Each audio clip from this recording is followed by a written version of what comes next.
বিলাসীপাৰা উন্নয়ন খণ্ডৰ অন্তৰ্গত হাকামা গাঁও পঞ্চায়তৰ গোপীগাঁও দ্বিতীয় খণ্ড হালতাৰী গাঁৱৰ জৰাজীৰ্ণ পথক লৈ স্থানীয় ৰাইজৰ ব্যতিক্ৰমিক প্ৰতিবাদ। নীৰৱ ভূমিকা জনপ্ৰতিনিধিৰ কাণসাৰ নাই, বিভাগীয় কৰ্তৃপক্ষৰো কোনো ধৰণৰ কাণসাৰ নাই। হয়, ধুবুৰী জিলাৰ বিলাসীপাৰা উন্নয়ন খণ্ডৰ অন্তৰ্গত গোপীগাঁও তৃতীয় খণ্ড হালতাৰী গাঁৱৰ ৰাইজে আজি মূল পথছোৱাত ধানৰ কঠীয়া ৰুই প্ৰতিবাদ সাব্যস্ত কৰে। উল্লেখযোগ্য যে গাঁওখনৰ একমাত্ৰ মূল পথ হোৱাত ঠায়ে ঠায়ে প্ৰকাণ্ড গাঁতৰ সৃষ্টি হোৱাত পথছোৱাত এক আঁঠুলৈকে বোকা সদৃশত পৰিণত হোৱাত গাঁওবাসী ৰাইজে পথছোৱাক লৈ নৰক তথা জমৰ যন্ত্ৰণাত ভুগিব লগা হৈছে। বৰ্তমান সম্পূৰ্ণৰূপে ব্যাহত হৈ পৰিছে যাতায়াতৰ ব্যৱস্থা। গাঁওখনৰ ৰোগী এজনকো চিকিৎসালয়লৈ লৈ যোৱাৰ বাবে নাই কোনো ধৰণৰ ব্যৱস্থা। উক্ত পথছোৱাক লৈ এতিয়া উপায়বিহীন হৈ পৰিছে গাঁওবাসী ৰাইজ। যিকোনো সময়তে দুৰ্ঘটনা সংঘটিত হোৱাৰ আশংকা প্ৰকাশ কৰিছে গাঁওবাসী ৰাইজে। স্থানীয় ৰাইজে বিভাগীয় কৰ্তৃপক্ষৰ লগত পঞ্চায়ত প্ৰতিনিধিসকলকো বাৰম্বাৰ নিবেদন কৰিছিল যদিও কোনো গুৰুত্ব দিয়া নাই বৰ্তমানলৈকে।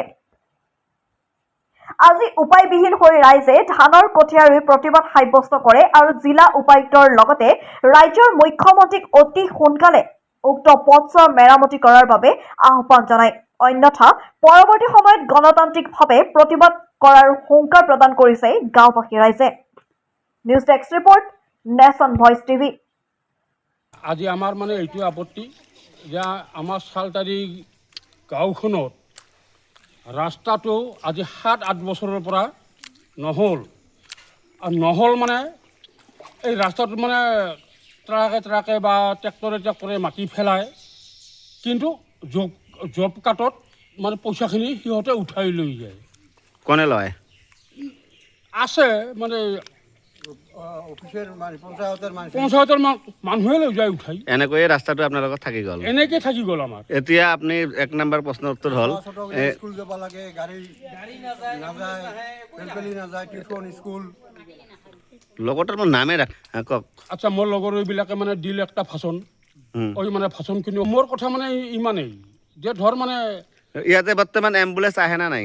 এম্বুলেন্স নাহে। আজিৰ তাৰিখত যদি কিবা মানুহ এজনৰ বেমাৰ হয়, কোনো এটা ইমাৰ্জেঞ্চি যদি হয়, ইমাৰ্জেঞ্চি পেচেণ্ট যদি আহে বা পেচেণ্ট যদি হয়, কিন্তু ইমাৰ্জেঞ্চি নাহে, এই এম্বুলেন্স নাহে। বা 4-চকীয়া বাহন এখন যাব পাৰিব নে নোৱাৰে? বৰ্তমান নোৱাৰে। বাইক যাব পাৰিব?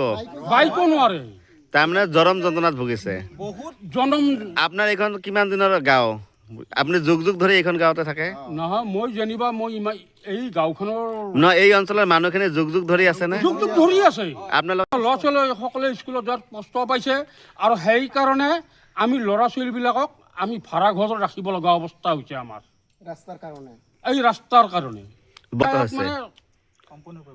সম্পূৰ্ণ বন্ধ হৈছে।